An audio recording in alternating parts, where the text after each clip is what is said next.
Welcome to the Weekly. I'm Jeremy. I'm Chris. And this week on the Weekly, Chris and Jeremy hired, we'll get into that. I mean, I'm tired of the emails, calling us shills and sellouts.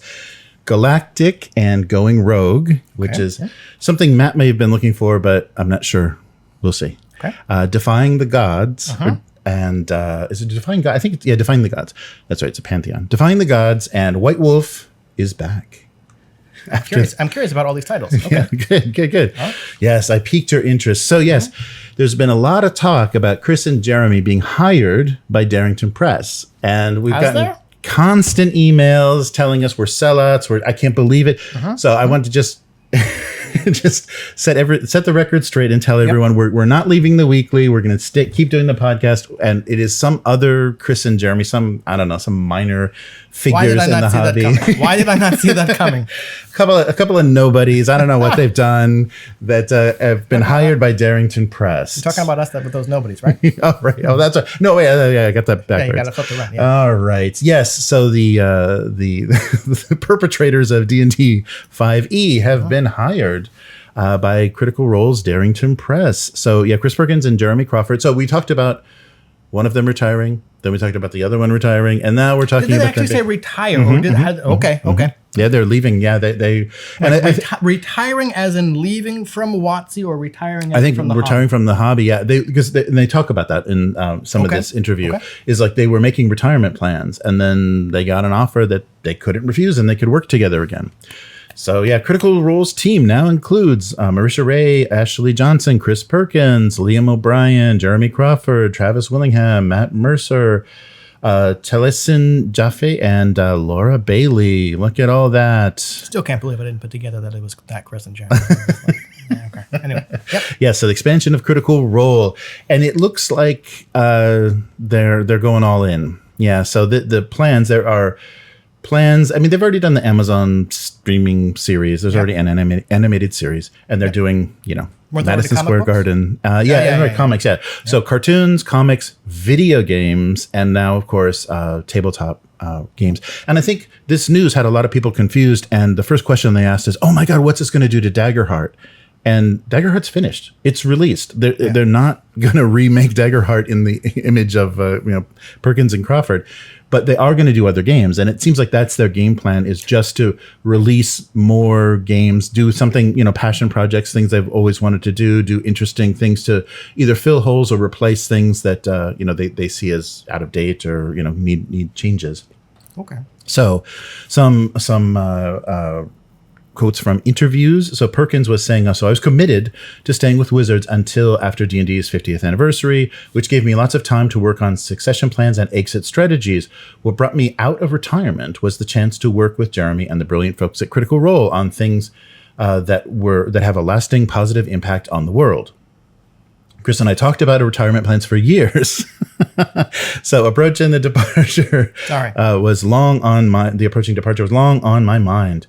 I love the game and its team, but 18 years is a long time. I was ready for a new adventure. This chapter that we've now opened feels like I'm coming home, resuming work with Chris and returning to Southern California. Oh, that's why. Yeah, that's right. That's why Darrington Press and Critical Role suck, because they're in LA.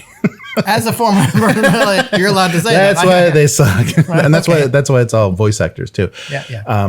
So Willingham, Travis Willingham, the CEO and co-founder of Critical Role. So these are the two biggest names that we're certainly aware of and that have influenced TTRPGs and the games that we have played. When we first caught wind that they were thinking about taking time off from where they were at WotC, they said, "Hey, listen, we're over here making cool nerdy things." Okay, whatever. I can't the tone. Yeah, I guess it's better than corporate speak, but it's a little too. Dude. I don't know. But anyhow, mutual respect and longtime friendship brought them back together. All right. Okay. So, and Crawford said, Chris and I had the pleasure of working together, befriending members of Critical Role over the last 10 years, because I think they've done like guest stuff. I think they've worked with them. So now they're, when we were approached to joining them, we happily said yes. Right. Okay. Given that Critical Role used D&D 5e for however long as they did, given as popular as Critical Role became, yes, I am sure over that 10 years, whatever, they had some kind of interaction with Perkins and Crawford. Right. Not a surprise. Right? Yeah.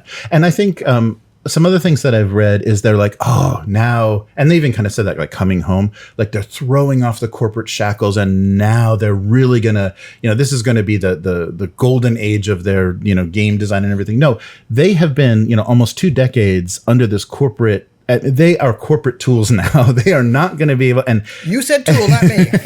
And Darrington Press is that. I think that's what they're moving towards. They want to be bigger. I mean, the bigger they grow, the more corporate they're going to be. The better these guys are going to fit in. And the way that if they're asking them for help about structuring this and business practices and stuff, it's going to turn into a mini WotC. Like wasn't it already? Sorry. Yeah. I'm shouting again. Okay. Like someone on Blue Sky said, like when this news came out, it was like, wow, right? We've basically the result was everyone saying, "Oh yeah, Daggerheart," and it's like you're just tossing off like one monopoly for another potentially. I mean, okay, it's not a monopoly. I don't think Daggerheart will ever like. Yeah. I think the only thing that can kill WotC is WotC. Mm-hmm. Yeah, and right? they're doing a great job. They're doing a great job, but they ain't dead yet, right? But like, it's not like I don't know. What you said is probably true. This all sounds like necessary corporate speak. Designed to sound a bit more folksy and kind of we're those scrappy indie people, right? That you want. I don't know. Yeah, these wouldn't be the guys I would hire if I was putting together anything I thought of independent from the mainstream. I mean, they want to be the new mainstream. Yes, that's exactly right. Critical Role wants Daggerheart to be the new mainstream. Why not snap up these two people? Right. And I think, I don't know, I haven't looked at any kind of fan licensing agreement. From what I've seen online, the like SRD or the agreement to make Daggerheart content is not an open license. Right. They're not. It's corporate, right? Again, so yes, this is just going to be another corporate fantasy role-playing game. Right. And they really haven't impressed. Both Daggerheart and Candela Obscura are not Candela Obscura. Setting the world Obscura on fire. is damn right, because I think everyone forgot about that. That was correctly named. Yep. Candela, I forgot about that. So like people talked about in the chat, right? Like apart from, there must have been at least one. How many episodes did Critical Role do of Candela Obscura? Oh, yeah. I think there was just, it's you probably counted on one hand, right? Right. Yeah, but like they said, unless, and other people have brought this up, and I said this last week, switching over to Daggerheart for whatever next season of Critical Role, I think it's kind of necessary. Because if they don't do it, what does that say about how they feel about the game they made? Right. And if they do it, right, then... And I wonder if the characters that they built in 5e will port over, because there's a lot of weird stuff in Daggerheart. I'm under the impression that each season is a new thing, whatever, new characters, whatever. Okay, yeah. So I wonder, and I've also seen that Critical Role is trying to change up the cast. Like they're not doing the standard, like the popular original group. They're doing a lot of different one-shots and campaigns with different faces. So they're trying to create some popularity. But I think walking away from all that fan art and the people that are obsessed with the characters are created and the voices and stuff is a huge mistake. And people are it was probably already cooling off. People are probably already outgrowing it. And then now to start to try to promote new people. And I don't know if it's going to work. Or alternative, what they do is like, hey, new system, same old favorite faces. These people are coming on radar. We're doing a prequel of these characters. Right. I don't know. Yes, but on top of that, so all this timing is weird and suspicious because right after we got the announcement of Crawford and Perkins leaving WotC, and she hasn't even become our whipping girl yet. We haven't even done a bumper for her, but the VP of Kyle's replacement, Jess Lanzillo, is no longer at WotC. So she departed. And I think she stepped down, like she chose this, and she'd been there for a while. She worked, started out with Magic and had worked her way up like 7 or 8 years. So she'd been there for a while. But she, her vice president of franchise and product for D&D, left, and then we also are hearing the Command is doing the former Command people are moving over to Asmodee, and we had the Mike Merrill's moving over to Asmodee. Not touching anything. So we got a lot of weird stuff going on. And the other thing that Oh yeah, and there was a statement by Spencer Stark, co-founder, Darrington Press, about what this means. So on social media, he said, "Hey, not to worry. I'm still the lead designer on Daggerheart. I'm not going anywhere. Jeremy and Chris are here to help continue to build out Darrington Press, Daggerheart, and otherwise. But the vision, the approach, and the game style is not going to change." Yeah, so he was trying to alleviate, because people immediately said, "Oh, they're taking over control of Daggerheart because that's the only fantasy game." They're going to do other fantasy games, I'm sure. But at the same time, Ivan Van Norman is leaving Darrington Press. So as soon as Perkins and so Jeremy and Chris show up, and he leaves. So he'd been there for about 4 years, veteran game director, and of course everybody is making these announcements on their LinkedIn. So they're if you've got an active LinkedIn, we know all about you. So that was another weird suspicious thing. And then there was a firing. So there's been Hasbro layoffs. None of that has affected WotC, but there's been like a 3% labor force reduction in Hasbro itself. But they also may be doing that because they're moving headquarters. They're moving from Rhode Island to Boston.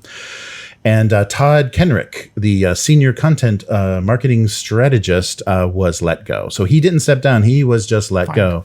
And this is the guy, you probably recognize him from any interviews that WotC had released. He's the host. Like, he's the interviewer when they're talking, when they were doing the previews and releases of the revised 5e and stuff. And he had a career as kind of a content creator and journalist. I don't know, journalist, but he was involved in tabletop long before that. So he may go back to just independent content creation.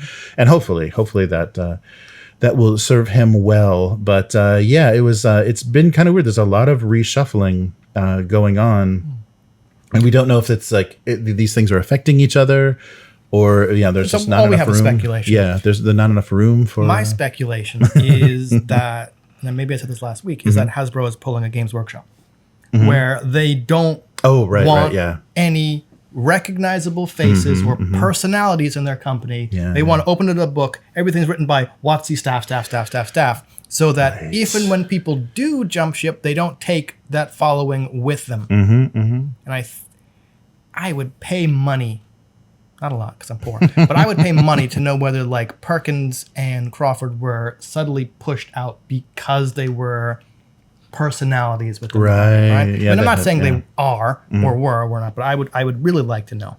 Yeah, that's probably true. I'm sure that they see that as an advantage, just to having a bunch of anonymous nobodies. Just like they said, they're not going to replace them. There's going to be a group of people, freelancers, covering the work that they're doing. Oh, and the interesting thing about the marketing guy, Kenreck, leaving is his wife is going to stay on at WotC as a production artist. So she's an artist for WotC. It's like, God damn. So they fired him, but they kept her. I can't imagine working at the same company as my wife. Another, right? Maybe if we were like completely different departments, but I mean, right. Okay. Yeah, so it's interesting. So the sigil team is gone. Yep.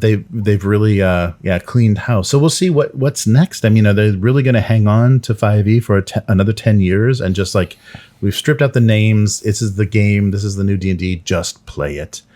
But and when we saw Nike sues them, right? and we talked about the job ads, the help wanted ads from last week. So it's really weird. I mean, 5th edition has been the most successful that D&D has been, and like probably the furthest it's permeated into like normie pop culture. And the most successful D&D themed Baldur's Gate 3 was definitely the most successful game that has been Dungeons and Dragons themed, and they even made a movie, and I think that's all over. I don't know what they're going to do. But there was a great, so Derek Garcia did a review of the revised rule system, and the line from his review was great. A loose rule system that unintentionally offloads game design onto the DM. Well, it says intentionally. Intentionally offloads game design onto the DM. Intentionally, yeah. So intentionally, so do all the heavy lifting. We don't really, cover it. Hasn't D&D kind of been that for a while? Yeah, definitely, yeah. And ever since they kind of, crowdsourced the creation of 5e. So the world's greatest. So I started talking about this, right? And we didn't even get a chance to play the bumper that I accidentally played. So all of this and all of the shuffling and everything has been not the best.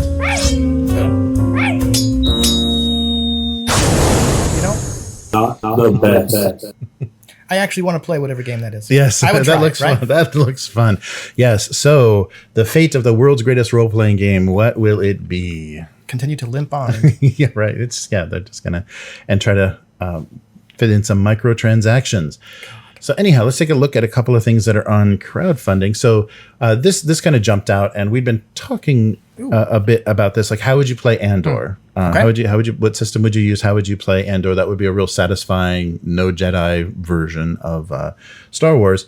So Galactic. Why even arguing? It's DP5e. Yeah, right. So Galactic and going rogue might be the answer. The thing that I really liked in the promotion and the little video that promoted this crowdfunding is they used audio from their actual play. Oh, so that's pretty cool. Yeah, they just edited in like actual sessions and what people did in this game. And that really told you like the tone and it was perfect. It was a really brilliant idea. Instead of hiring a professional voiceover person and saying it was a dark time, it was just like a bunch of people randomly having fun with the game. Isn't that what you're supposed to do with games? No. So if you want to play as the legally distinct rebellion called the Liberation, or the legally distinct empire called the Mandate, you will you'll promise your other players that one day the stars might shine free of its fascist rule. So you pick up a blaster and you say, "Enough is enough." So this is You're actually playing as the Mandate. That sounds like it. You're playing as a Liberation, this is a 3rd edition. So I was surprised it's been around. I've seen this before on itch.io. Yes. And now this is going to be both of those games combined in a single volume. So they'll do a fully illustrated, full color, 5.5 by 8.5 hardcover, Nice. all new art and layout.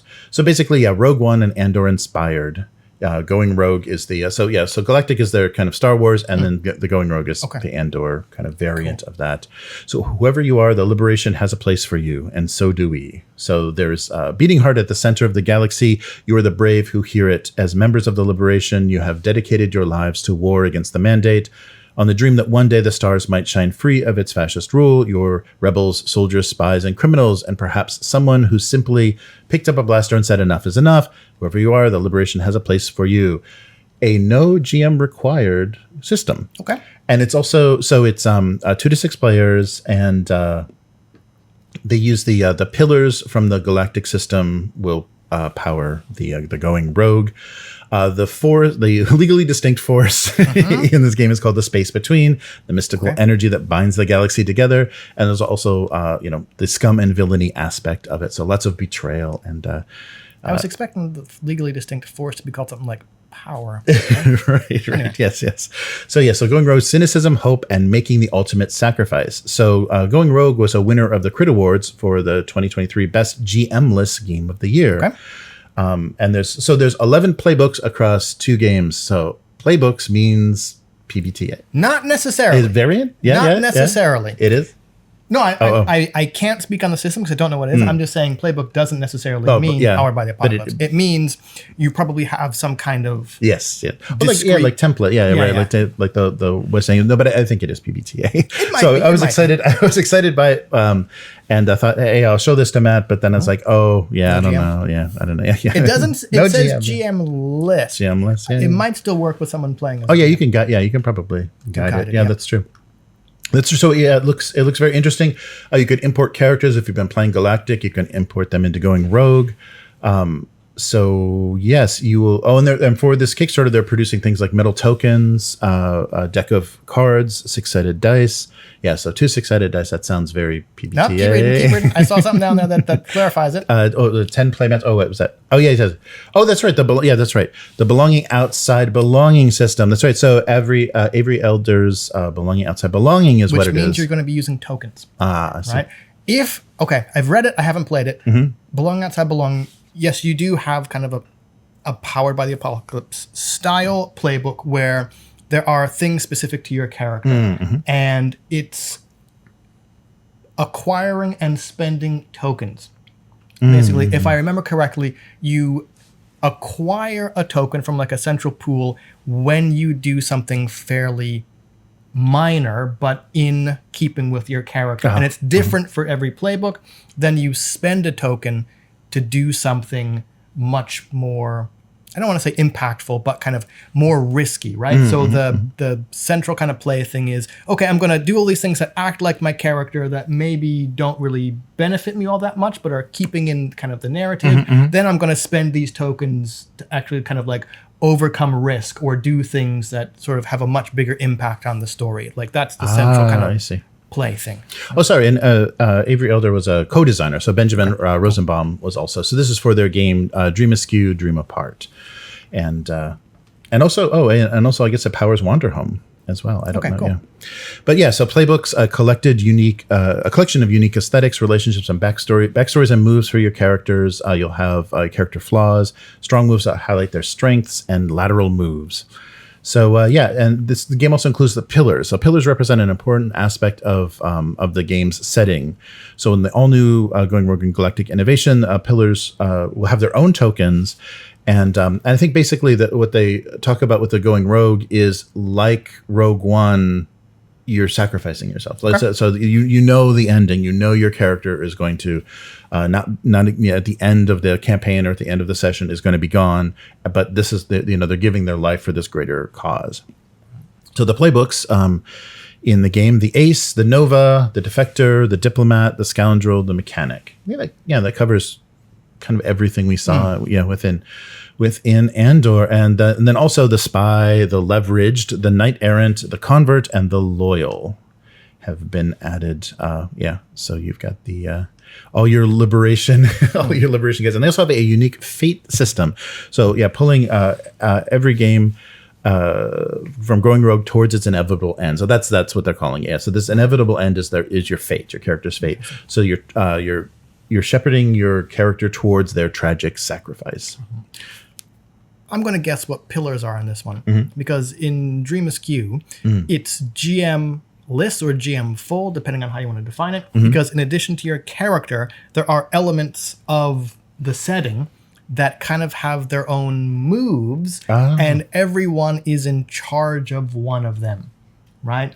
Unless and until you spend a token, right? So it's kind of like this setting element, maybe like something like the Mandate would do, or like some kind of like bounty hunter group will have their own moves. And then when you, the player, say, okay, I'm going to spend a token to like basically as a director have this thing happen about the Mandate, like maybe it captures someone, right? Then you would pass control of that to someone else. So it's not, you don't play it the whole game. Right. So it's a very wishy-washy, hippy-dippy kind of storytelling game, right? Right. Which means nice. It's not for everybody, but yeah. Well, that's cool. Yeah, so I'll put a link to this campaign. I think they've got a couple more weeks still, and it looks like a heck of a lot of fun. It's gorgeous. Like it's very playful, colorful, nice. I mean, it's not especially Going Rogue seems very dismal, and your character is sacrificing themselves. It's not as kind of dingy and dismal. It's a nice looking book, nice looking layout, and evocative of that kind of 70s sci-fi design.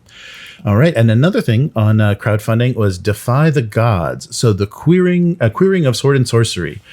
So they're kind of reimagining the setting, the genre of Conan. You have my attention. Have you heard? Yeah, if you haven't heard, I haven't heard about this. Oh, nice. Okay, so this was a canceled Kickstarter. So in May, they attempted to do this. It looked like their goal was a little high, and I think unfortunately, Kickstarter is such a system now, and it's like basically everybody has like grokked what it can do. So if you aren't at a certain percentage of your goal by a certain time, just get the hell out. Okay. Yeah, get the hell out, because you're not going to get it unless there's some huge whale or some angel that shows up and gives you $10,000. You're probably not going to hit your goal. So their goal was originally 47,000 back in May. They canceled it after hitting 19, only like a couple of weeks in, but they had 408 backers. But this sounds like it's worth getting the gang back together, the Monster Hearts gang back together for. So Defying the Gods is a tabletop role-playing game of daring adventure, passionate romance, and cursed power set in a fantasy ancient Mesopotamia for 2 to 5 players plus a GM. So the inspirations are Clash of the Titans, Conan, Princess Mononoke. The original Clash of the Titans, right? I hope so. Not that Sam Worthington nonsense. I don't think anybody is inspired by that. So the second one, Jesus. It brings queer love and resistance to sword and sorcery roleplay, and with mechanics as well. So the world of blood and bronze, a pantheon of gods and demons, which you create. I think that's really interesting. So you create, and then you also create the dream of lost Atlantis, plus its patient, hungry underworld. So a fierce sword, a chaos-loving sorcerer, or a fugitive revenant, a cunning sailor, an immortal vassal, or a wild-raised wolfling are the types of characters you can play. So win hearts and give your own. Your romantic entanglements leave you vulnerable, but in the end, they're the only thing that can save you from yourself. So unseat the world's powers and dare to usurp their thrones. Leap into danger, surrender your heart, and ascend to monstrous godlike power. You have my interest. Yep. So if your elder said about the game, Defying the Gods is a really smart, purposeful take on sword and sorcery role-playing, backed by mechanics that drive you towards interesting and loaded narratives. It's a really cool game. So each playbook, so it's another more like PBTA focused. Each playbook focuses on an archetype from sword and sorcery, but it also has residences with queer life. So the revenant, the sailor, the sorcerer. Yeah, we already talked about the vassal, the wolfling. So you've got on your rolls, you've got a miss, a glowing success, or a burning success. Okay, so this sounds like PBTA. I mean, not exclusively, but okay, yeah. Right. So you gain. And also you're writing epithets. So you signify a wound you write epithets and you signify a wound by demoting them. So you gain epithets by giving your heart. Your immortal pride may earn you doom that overwrites your epithets, erasing your personality and granting you dramatic, story-shaking moves. Okay, interesting. And so you build your own antagonists from the start of the game. The gods, goddesses, and demons all have domains of love, war, abyss, hate, and searing knowledge. You create a city, the wilds, also define kind of the legacy of Atlantis and also what the underworld is. Okay. When even the gods conspire to oppress and control, the only act that is just is defiance. Defying the gods puts power and responsibility in the hands of your adventurers to fight the gods themselves or succumb to your own doom. And so there's an interesting mechanic where you give heart. I thought I highlighted that mechanic. So you give, by doing things for others, you give heart from yourself, and only by giving that back to you can you rewrite your character's personality, kind of reclaim what your character was and not fall to doom. So you've got this interesting. So if you're playing with a selfish jerk at the table, you're just like, I'm done. I'm out. Yes, a loveless jerk is going to really upset this whole thing. But yeah, the mechanics sound really interesting because all the characters are being pulled towards just kind of unraveling and not being their true selves. There's a lot about identity and there's a lot about relationships. And there's a really great. Really great line from the did I catch that? No, from the Kickstarter page that was talking about in this game a kiss or a sword are both as lethal. Okay. So yeah, okay. so really are both as powerful. I think is what it was. It was better written. It was a really interesting dynamic that I think they made a mistake by trying to fund it in May because Pride Month would have been the perfect month too. Yeah, and so they lowered the goal to 20,000. Okay. So I think they'll be successful. Gorgeous art. They really lean into it having a unique style. It doesn't read. It reads as Mesopotamia. It reads as Bronze Age. Cool. Really, really nice evocative art. Some of it more, magical and gritty, and then some of it a little more playful and nice. But it looks very interesting. I think it would be a fun thing to try. Have to go look at this. So it's definitely coming for the Thirsty Sword Lesbians throne of the default queer game. It looks pretty. I still haven't even cracked the shrink wrap on those books. And it's June. I know. Yes. So your emotional connections offer protection from the hostile world, but they also leave you vulnerable. Spending heart to aid others rolls and tempt them to do what you want. So you undermine the hostile forces arrayed against you by winning its followers to your side.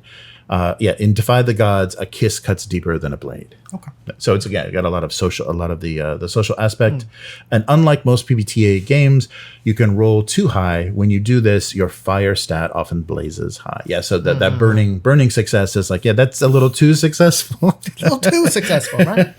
Okay, that's I can see that being interesting, and my immediate thought was yes, kind of a Greek style or possibly Norse style pantheon where the gods supposedly take notice of mortals, right? Just think about wow, that guy is getting real too good. That's not correcting this. Real good. Time to just right? So that I don't know how it works, but it sounds interesting.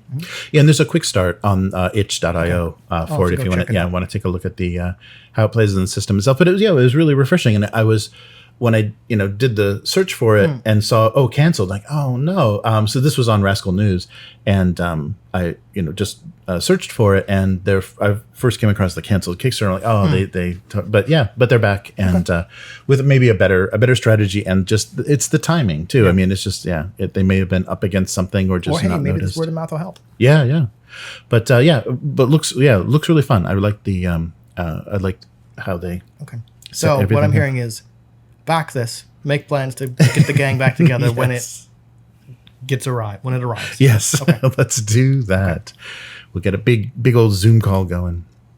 All right. And lastly, White Wolf is back.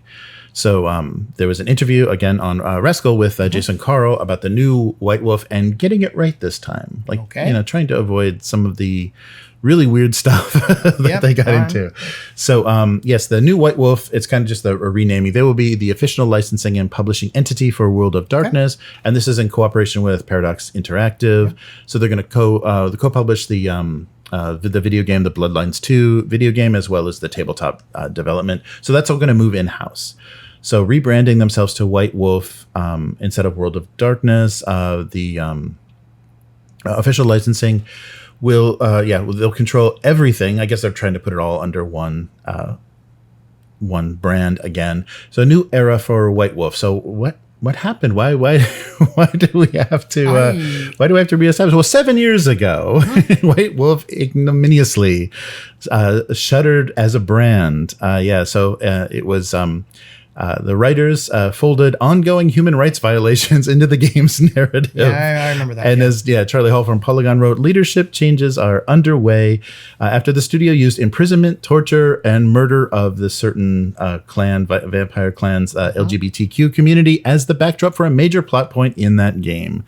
So the licensing went through Onyx Path Publishing and Renegade Games until now. So they're bringing it back, and there's an interview. It's behind the paywall with Jason Carl talking about their approach. But he's the brand marketing manager for the new White Wolf. So if you love that 90s, so I wonder. Stuff, okay, I have lost track of who owns kind of what chunk of White Wolf / Onyx Path / right. Paradox. I've lost who. So does this mean? I wonder are they taking stuff back from Onyx Path? I mean, it didn't seem to say anywhere in the article. No, it said what this includes for the tabletop is Vampire the Masquerade, Werewolf the Apocalypse, and Hunter the Reckoning. So possibly not, like whatever Onyx Path, if they're doing the other, like the Changeling and the other. They got Changeling. I think I forget who has Scion. So they only mention those primarily, and the one that's in active development for the video game, for the sequel. So the wolf is back, baby. So he said, so they're incredibly excited and proud to be back as White Wolf as an independent business entity, taking the legendary World of Darkness IP portfolio into the future. Just be careful, guys. Let's not get crazy. Like they all said, like 50% less edgelord, right? Like try and tone it down. That's what got you in trouble 7 years ago. I want to see that on the front of the books. Now with 50% less edgelord. New and improved. Yes. All Lord, no edge. All right. So this rebirth, they said this rebirth is a huge win for our fans because it empowers us to create the products, experiences, and world they want to explore. if they were in the 90s and they were, Yeah, really. You're a bit faster on the uptake on that than me. I'm starting to think of something too. Yes. So originally founded in 91, White Wolf's Mark Wren Hagen, Stuart Wyke, and Steve Wyke were extremely successful with their edgelord Universal Monsters games, and they sold to the Icelandic developer CCP in 2006. Then taken over by the Stockholm-based Paradox Interactive in 2015. Okay. And Steve Wyke went on to co-found DriveThru RPG. I didn't know that. Yeah. So, and now, was there with their merger of Roll20. Yes. So, they're back. And so we'll see if they can keep things on brand. And on brand is being an edgelord, right? Like, come on. The new, not the old brand, the new brand.